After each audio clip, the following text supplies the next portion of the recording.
I got a horrible phone call today, and it has something to do with a job I was on recently, and I want to tell you what happened.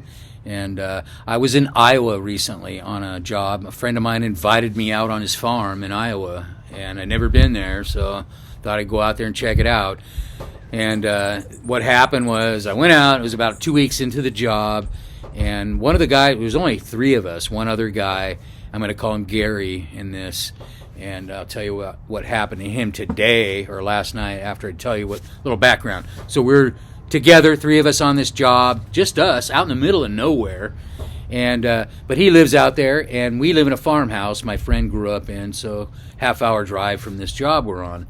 And Gary was a nice guy. We really got along well together, and he invited us over for dinner one night. So we went over for dinner. His wife cooked dinner and everything. It was really fun. And her sister was there, so it was like a bunch of us. And then we went out and played pool.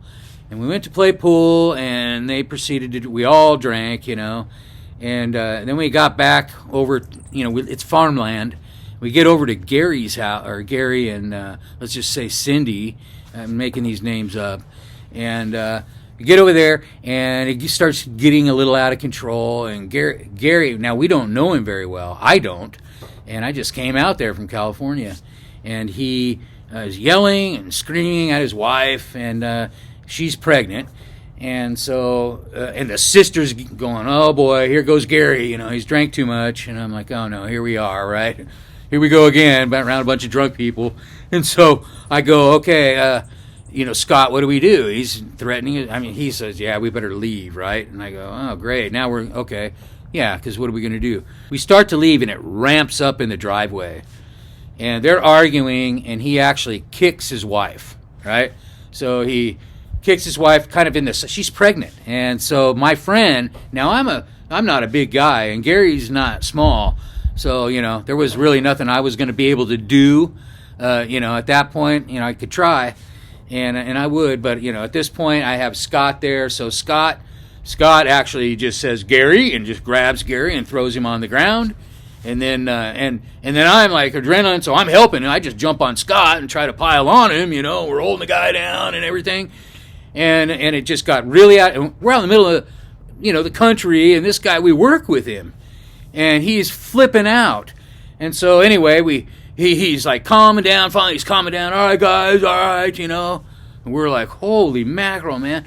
And so then, and she's yelling, and the sister's yelling. The dogs are barking and everything. And so it finally calms down.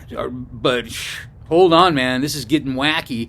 And so then everything kind of calms down, and we go home, right? They say, okay, it's all cool now. We go back out to the ranch.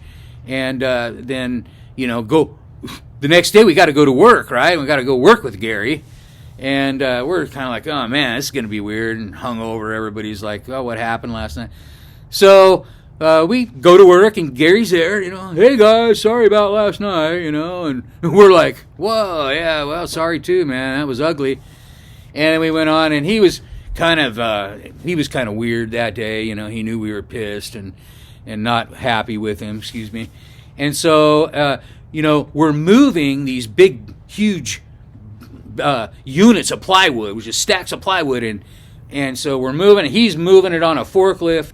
I've got the doors of this big shop open, and I'm standing in between the shop door, standing there letting him go by, and he takes the unit of plywood and the forks and smashes me up against the wall.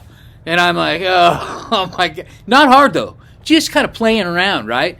Not like he's going to hurt me, which he could have. And my friend sees this, and he's like, all right, now Gary's getting weird. He was just playing around. He was, he would like to hurt me, probably. And he was doing weird stuff. So we'll get into it here now. That day I go home with Scott, and, Gary goes home, and he gets drunk and starts calling us because he says his wife's not around, and she said she's going to go maybe come over to where we are and talk to us.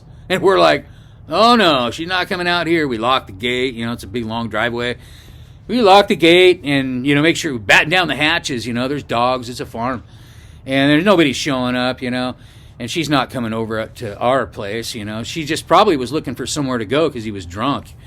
And so he does. He says, "Hey guys, I'm coming over there and looking for her, and I'm bringing my gun." And we're like, "This is true story, man, and this is not too long ago." So, and then he was raging over with his gun, and in our heads we're going, "Oh man, he's coming over fully loaded."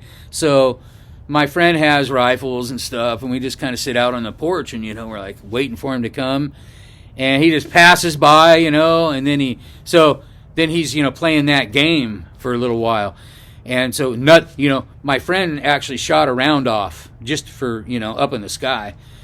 So he goes home and just calls us all night, and she ends up showing up over where we are. She walked down the driveway, and my friend sent her home. So what happened here is we left. I mean, we didn't work with Gary anymore, and he ended up I found out today that he got struck by lightning.